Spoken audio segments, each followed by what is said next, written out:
What's up, everybody? Thanks as always for supporting the show. It would mean a lot to me if you would take a second to scroll down and hit that subscribe button to the Hoops Tonight YouTube channel, and then follow me on social media on TikTok, Instagram, and Twitter so you guys don't miss any of our content over the course of this season. All right, let's talk some basketball.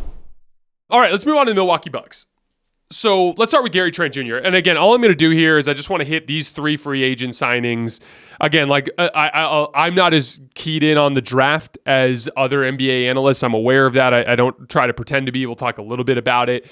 Generally speaking, I don't think young players make much immediate impact in the NBA. It's rare to see a guy like Jaime Jaquez Jr. Steps in and is just a good rotation player right away for a good NBA team. And we will cover draft picks if they become that sort of thing. But if I look at this Bucks rotation and I look at Damian Lillard and I look at, Delon Wright and Gary Trent Jr. and I look at Taurean Prince and Chris Middleton and Giannis Antetokounmpo and Bobby Portis and Brook Lopez, and I look at that group, I just don't really think we're going to see a lot of the younger guys play that much. They'll play in the regular season, but the veteran group is going to be the group that ends up determining their outcome over the course of this season. And so I really want to zero in on these three guys. I personally covered Taurean Prince very closely with the Lakers last year, so I'll give you guys some insight on that. And then we'll talk about Gary Trent, what he accomplished last year, what his strengths and weaknesses are.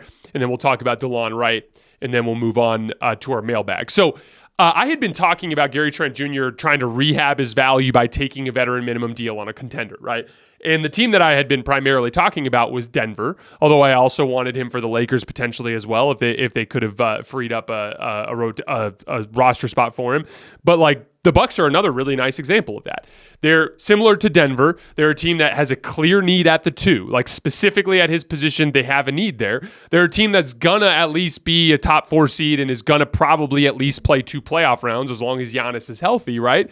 And so this is an opportunity for Gary Trent to slot into a tailor-made role for him and to demonstrate that he can play winning basketball alongside really good superstar level players so that he can maybe parlay that into a bigger deal as he goes into next offseason, try to get out of that veteran minimum tier, right? So this makes a lot of sense in that regard. I think he's a substantial upgrade over Malik Beasley. For as good as Malik Beasley was as a catch-and-shoot guy last year, and he was amazing, he was 1.29 points per catch-and-shoot jumper, Gary Trent was right there. He's at 1.27. So he's as good a catch-and-shoot guy as Malik was, at least within the context of last year. But Gary Trent is about an inch taller with shoes on. He's a much better ball handler, can actually run some action in a way that Malik can struggle with, and he's a better point of attack defender. Still leaves a lot to be desired. He was not a good point of attack defender last year. But Malik Beasley's bad at it too.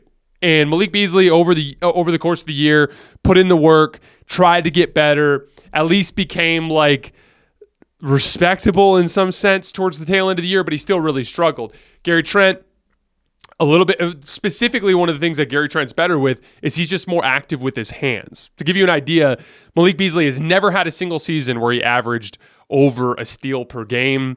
Gary Trent Jr. has done it 5 times, and I want to say he's done it 4 times in a row. So Gary Trent, it's always been one of the guys that's getting those steals at the point of attack, just attacking the basketball, applying that back pressure and reaching in from behind to try to disrupt that basketball. He's really good at attacking the pocket, and that's a valuable skill at the point of attack. Now again, he's going to have to be better than he was in Toronto, but this is the important theme that we're talking about here. All 3 of these guys are veteran minimum contracts. What that means is, or at least, I haven't actually seen the report on Gary Trent. He might have ended up taking the taxpayer, but I think he was on a vet minimum.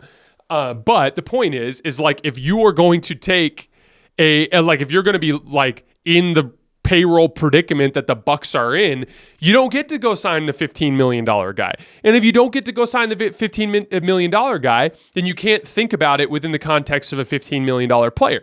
If Gary Trent Jr. was an elite point of attack defender, he would have signed a far more lucrative deal this summer. So you have to embrace the fact that when you're shopping in this particular price range, you're going to get flawed players. And Gary Trent's flaw at this point in time is he's a decent on-the-ball guy, but he's not a good on-the-ball guy. He's still primarily a spot-up guy.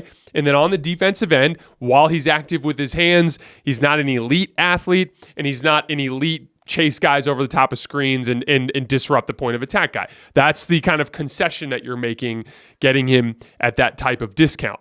That said, I do think he's a much better player than Malik Beasley. And when you strictly look at the deal through that context, you upgraded a starting spot with a vet minimum contract or something we talked about it earlier. I'm not sure exactly what it was, but that's a massive win for the Bucks under any circumstances. Taurean Prince. Taurean Prince was a guy that I was very critical of last year, but it had nothing to do with Taurean Prince. Had everything to do with Darvin Ham. Darvin Ham, despite having better forwards on the roster, was utilizing Taurean Prince as the starting three, which ended up being a huge issue. Whenever he ran with the bench groups, he did really, really well. I like Taurean Prince as a bench wing, which as long as Milwaukee uses him that way, it will be fine. Now, I anticipate over the course of next season that he will start some games at the three because of Chris Middleton's health, right? As we saw, Chris Middleton ended up having double ankle surgery today or recently. So like he could end up missing some time, although at this point he's expected to be ready for the start of the season.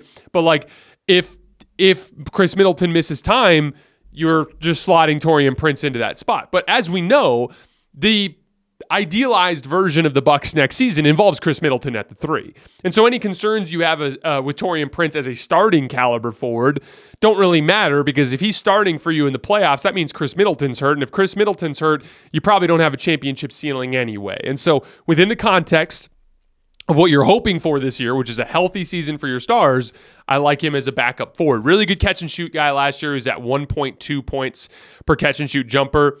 He's one of those guys that will always follow the game plan on defense, but just doesn't have quite the physical tools to be like profoundly impactful. So if his job is to chase over the top of screens or ice side ball screens, meaning like don't let him use the screen and funnel him back towards the baseline. If he has specific responsibilities off the ball where it's like he's not supposed to dig down off this guy or he is supposed to dig down off that guy, like you can count on Taurean to do his job. But like if you watch him chase Jamal Murray around screens, he looks hopeless. And there were regular season games that the Lakers lost last year because Taurean Prince was on Jamal Murray and he's just not capable of making him even feel remotely uncomfortable. And so like preferably he's a bench guy who's taking a bench point of attack role, guarding one of the lesser ball handlers for the other team and primarily operating in catch and shoot situations. Has some 5-out chops, like he can drive closeouts pretty well. He can run dribble handoffs pretty well. Taurean Prince is a good basketball player.